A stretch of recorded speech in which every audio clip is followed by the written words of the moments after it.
Ole eroxin bultanang hei hi nulata ngei mai ania Instagram atangin kanin bia miron bia chuanin adu dan te hi miron thona inti theyengem arontia theye du dan angin kan ti thei kan ti hei han design mapa rong kala aping te khatiang chi lampang khan ti duwa chuan hei hi kan chei chhuah chu lo ni ta han en reng po hian anu nap mai ni mi pata ani lo ti hi achiang ngoi hei ti hian design hi nal reuh khop mai hei hi ki pangpar zam engemote an tel ria akara kingan tel zewa hei alandan ania chuan pangpar lem neu engemaw ron lang riai ang chi khatiang te khan kan han ti sak ani hei design chu tiang hian a kalta kan video te hi kan kut nu te tiang kan han da ve se langa en pe in lo en ula ke ni hi video po hi kan la thiam lo ani kan zei lo na chi zong takani mai le ani le hala amaro chu kan kut nu te hei rim takatia kan han thora te hi kan ngai lu ve ke mani hi chuanin handa nakin han en le ang turatan na kan du wang pakhatania YouTube pa sumhu na tur ang chi vel phei chang kan be se lo shim ani achan chu kan video te mo kan lam hu nom thiam lo lu tu ka ke ni chu tian man chang hianin ke ma hian kan lam mop naw te ho line lam man hek lo le ani line an rep mol an design mola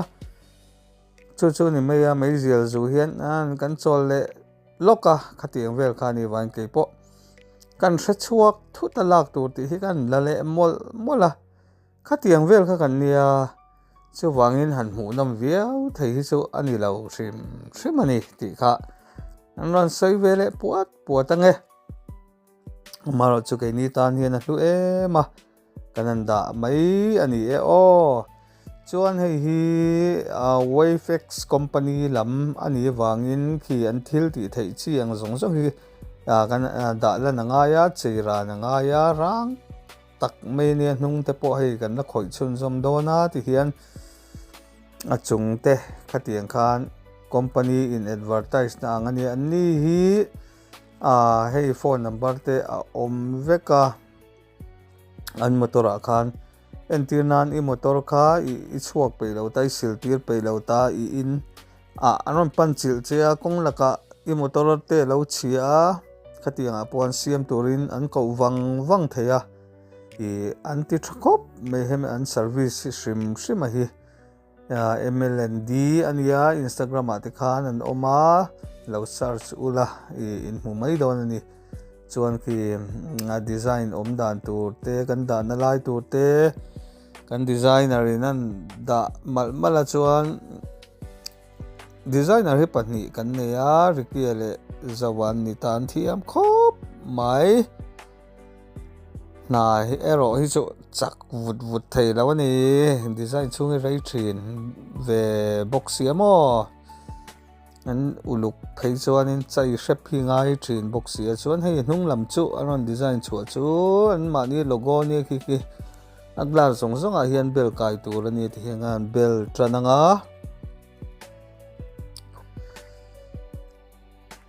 atien uluk dewa apuar omlo bol omlo zu thlap angai thin sia uluk devin bel hi angaya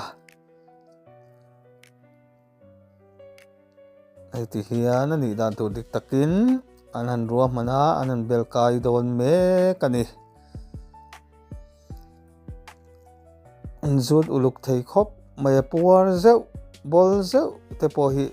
aron lang chiang thin to sia chung ani wang chuan hemi hi uluk lu tu ka ti hi ngai thin ani chuan hei bang lam te po ti hian bel zo ti ta tilang buat kual nge azong aza han ti dan chu Ilo indom boy thầy top về chở này thì nên à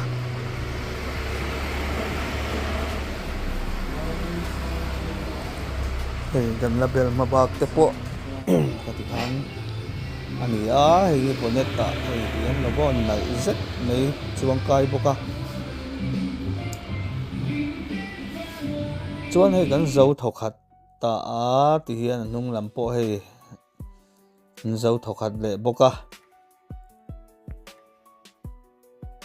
chuan kan video te milo ngai thlut sak em3 nin om ti po kan sereng mai kan lom lut tu kan khang chunga an nang in nang ni ho chunga khan kan lom em a in lo en na sa ti te po kan thria a kan lom ani view te chu tam lo lo ma se angai lu pol in lo om ti hi kan thria kan lom lut tuk ringot khatinga khan chuan a chung khi chu khi adum hlang topin kan han ti a kan han rep popa aba kai chu he an ma ni logo le an product khatiang chi hrim Wayfix company ang chi a mil khan i kan han chei rang khan ta ni hei chu company lam thil ani wang khan in i khi ti deuh chuai khi ngai hrim a alan dan tura po hian ai ro so do train khop maya mar chu hei hul tha dor chungi ti hian hei hul takin kan khoi thei ani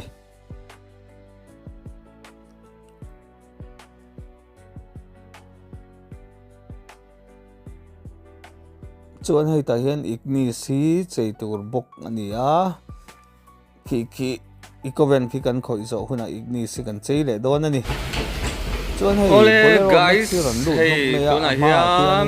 Bolero Max hi hemi windshield hi hey nilum dal kan tiang chi UV khani no hau kha kan vo dona bel kai tran to a tuna hian pon lama tang hian malis hau kha ai le hot don ani kolum lo lu tu chumi zo chuan chung lama bel le makanga hei pon lama tang chuan privacy raya yeah, thim ra ya ma se chung lama tang hian china wangin fiale ta khatiang kha ni ta mo ma se tuna chuan ma label that lo vai nei ron tilang zoi mai ni hi nuam thi ne hey driver pop for lo to motor po hi chei zeu zewa te nei por em ani chei le thina sticker lo bel sa te po lo ti kha mok mai ni tak mai he kum no pang te ama po he nui van anui var mai ka andimen po nei chuang lawa ti hian ma in taf em mai ni ton plak tak set ei zon na chadon khep le mange thok trak mai ni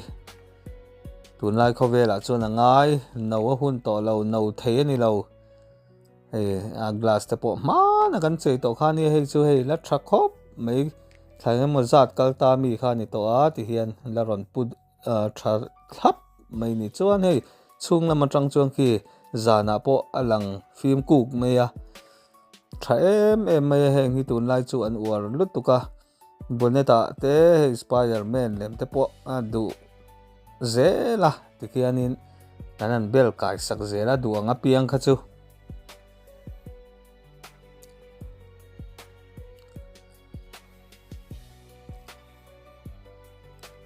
Spider-Man te po hei gan bel zawa hei tihian Spider-Man luang liam ani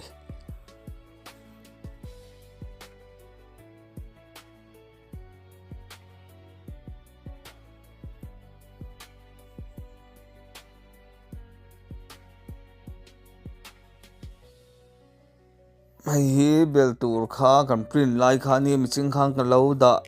lang lo ani mo masala nu zonga ka lo da lang ani hi mesaka ti tenia mesak ti tenia chuan hei a glass ma na kan bel sak te po khalani a hetiang ang lom ta ni chuan nia lom om ve bok ani tun ma zong kan ti ma khanin sa phau ti dan te he ta kho chha khau ti dan te kan en na sa kan ti ve thei ngem o ti ron om se ti ban cha kom kan ti line hei tiếng ngan ti thei chu lom po an lo tam ve khop maya anuam thin ani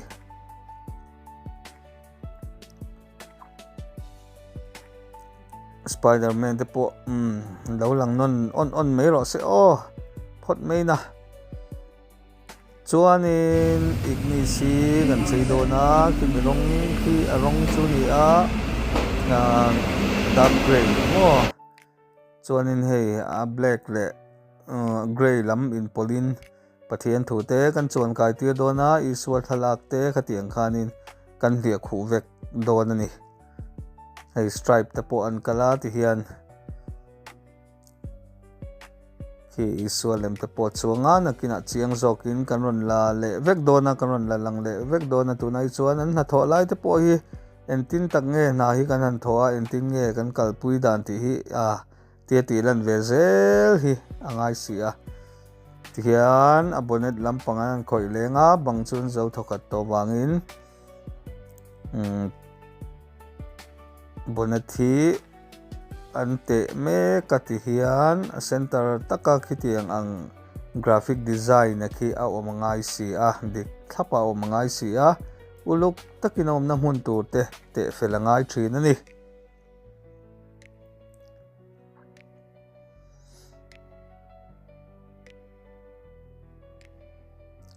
hei bang te alan dan chu ting hini ting lai te poi kan la ti le vek to na hei te mai hi ni simple ang reng khop maya an du dan hi design hi chu nal tak chi sang hi kan neya kan kola ma se mi zawa hian heti ngaron ti chi ngam hi tuna hi chuan kan la tong tam lo khop maya simple deuh hi kan du dan hi ni tlang pui thina a simple lutuk hi chuanin nal lam ai ma in aron chuak nal lo le zok angem o ti pali hlawm le zok thina chu ai chuan design nal lutuka om sa ang hian an ti pop meila an nal hlom mai sia ma se tlem chuan arang ve deuh hloma chungang chu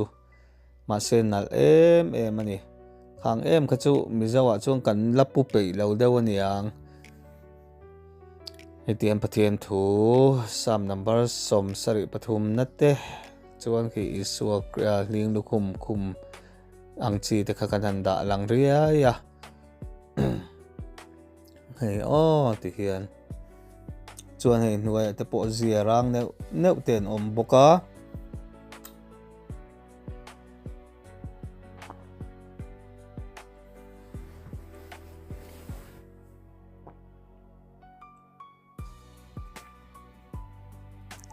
ti hian kan la kol vele thuak nge hei chiang deuh zokin ti du in lo om takin design nal deuh nei tan phei chuanin in design du ang kha kan lo khoi chuak zel the ni ti kha soilang le ve zelila chuan hei kan zo thokhat ta ti hian alan dan pum pui hi han ti lang thuak le tai la thom kiti khian asir lam atanga lan dan chu ni tam maya dark gray kha a black matte black in thla kania chon design tle makala chuan hei bumper te po tlem rang ang chi khana kala chu ni deuh mai ani hei om dan le lan dan hi heting hi ni ta chuan kan video te khongain hype te kha milo ti sak ula share te kha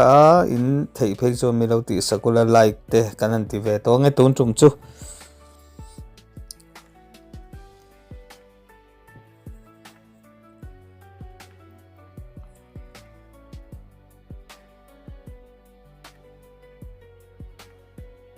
te khian dum ta hlap mai ni chuan heta hian MT bike hei kan phel dar le vek to kan rep dona bil vek kan du thin sia ron le lo na turin chuan hei kan nu la in alo ti boka hei venflon in wa chungin tiang hian kan thok rop mai zel ani chang chuan kan in dai lo na hi na ve thin si a na po hi soi man ani meu thin lo ani ma se ke ni ho hi kan in po na tra a ti hian thotana piang hian devotion hi kan an mang thina kan theyang tokin pathian hena hian karbul hi kan an hlan ve top zela rin na nen kan kal ve top mai ni naktu ka hian enge order ro amem enge kan khoyang ti hi kan selo min belok em hi an ngai lova miron belok enge mo pani thum te chu an ve thina amaro chu rin na in kan pen chuak topa pathian hian kan na tur hi min pe zel ani ti lai hi kan soi lang tiang kan na pakhat pe chon enge naktu ka khoi tur omem matia rin na in katia nui chung hian kati thina tun hu a phaijon fiam thu hian enge naktu na rin na in atia ma zog hian mi fiam na hian mang thina chung te po chu kar lak lo hian kan zep lokani chu wangin engkim kan ti kan khoi khovela kanom chung kan na hi pathian ku ta han kol tir top mai la fu berani hei ti hian hei hi kanon ti lang ta ya hei hi chu falcon lam de ni ta ati hian sun control khoi tur hian min ko pheya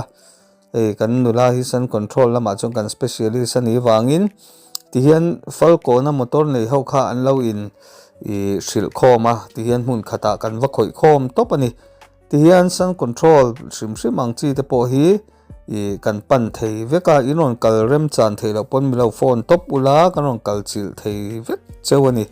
he ta veng hla deuh atanga doron pan wang te alo har sa theya chung anga po chuan kan ko thei vekani ti kha kanon puanga kanon soi ni ka thei ngil to lo chuan screen a hian phone number kalo da tawng thei ngil si hei ti hian na kan va thoka tian zan tlai kan hoa uti phan siam ve shrim hi kan duwa ti meng sum dong kan lo ni ve thosia in advertise kha lo ngai tel ve boxia pe om to lo thin khop maya ma se hei ti hian trong mola phone an ka trong ve mola ti hian computer mic ke khatiang kha kan nei ve chuang lo wa tian phone a hian tian a video an pa ka trong ve mola ti hian ka explain ve kha ni meya min lo sathiam zel ula chuan hei sang control hi hei pick up hote he tlai truck sml ti te kan khoi dona chuan hei tlai a phei chuan a window tin a hian a kong khar tin a hian khami spf ho nilum lo lu ta dal thei tu ho kha kan vo bi ka heng ho a phei chuan adu luka nei tu pa hian sang control pa ngai ang ni lo khan sang control te ma u deuh kan ti anga man to chi khamo kan vo ani chuan hei sml te he ta achak lampang deuh an da a kan han shu chho zela hian tailam ani to a ni khata motor panga vel han khoi chu mai che pakatan chuan a rei ve viau han po ha thang ke len kan pui thiam mau si lo mo en le lo ven top mai hi hei van hi kan la lok a moi lu tu mo hei khot lai to mo thim don nai ani to hei an ron la le ani khi hi chu kan chei ni lo o van khi chu chuan hei khuwa po thim hnai trep to a kan la zo thei lawa chuan hei hi khoi nge kha o ka thei ngil ji rual lung aniam le kan customer tho khani ma in a chei kim lo lu tuka alamoi kim lo ema khati chung khana ho a chuan hei a thale vela aron kal le ta a chei bang zong ha kan chei bel le a ti chuan moi takin a ho to do ne ngai bonnet te a chei bang khi mi a side fender ve te kan han khoi le ti hian a kim ta khop mai hei anal tuan thling ta tuna chuan mar chu hei a rong masa a pawl kha a ro ala lang tlat mea nakina irong khoi tir le me anga te kan fiam ve la ron khoi tir le ngei chu kan ringwata te han tir hei bonnet te po carbon fiber zi ang khan kan prina kan tia design claim kan siama kan an rep meka a bang khi design khi punal khop maya a motor hi rong hi lui ve deuh to hrim boka eng po ni se rep thar hi ngai ve hrim to a amamo to ni rong kap don se in seng tru mai don boxia tia rep mai hi afu tazok ani design ala om treu ala om vek zui le ngala plain to parong ka ai khachuan mo chuan he kan chei zawa min liam san don atluang deuin a hoang chumo tian ho le ngal wang don ani kan lom thin le mai tuna hian V-Strom SX kan ti ang kha kan chei don boka he kan pher trana chumikal laka chuan bike dang te po om thova chuan he design nei te pa hovin an siam le nak kan designer ten azia rang tur a background tur te an buat sai ma sapota ke te khian a zetrial turang chi khamo chumi zawson design san khan ran bel lu to mai don ani hi a side te pakhat chuan print ta phota chu an bel chin phot don ani moi don nge don lo tiang vel khamo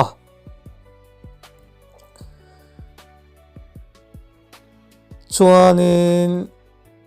a side te chu kan bel ta a he a lo nal ta phian meya he trial nek khi tiang khian azia rang te khi omta monster logo te po he tian chuang kai ta a side pakhat te gen bel chin na chuan lang moi ta mai ni nei te pa po phur tran chho mo tai chuan phur chho tran ta ni design kha thlang chuak chho zela chuan hei kan lo fulfill to ta a lo ti zo ta a hei tiang hian a ron chuak ta a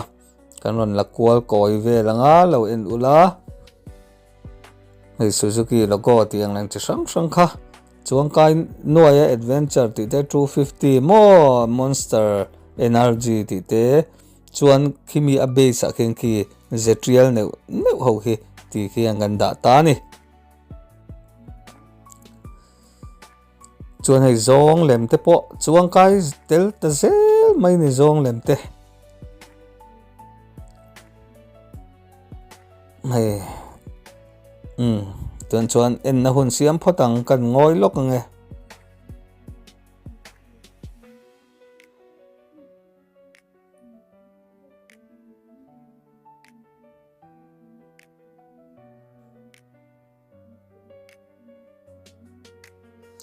chiang deuh zokin chiang deuh zokin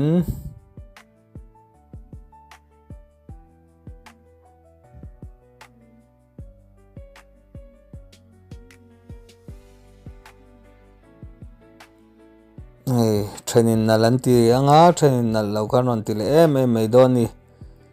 ma se mit ain ang lo ve mit ain ang lo kan ti to kha tren nal ti trenin kan ti lawa tren nal ti lo kha trenin nal an tia khovela hian mit te hi hanin ang ve ta se kan boi na satur zia mai hi mo kanin vot hurem rum du mai don ani chuwangin mit in ang lo deuh nal ti Zawng in ang lo deuh kan lo om te a thania chuan hei te hi adang dai don riaw ania lo en ru khovel map kha kan bel kai top mai don ni bai ka hian tengki a hian nei to pa hi du common lo riaw mai hei hi kan bike chei to chuan la style ber o me hei chumo ma se anal rutario mai ni hei transparent a khan min print tira ti hian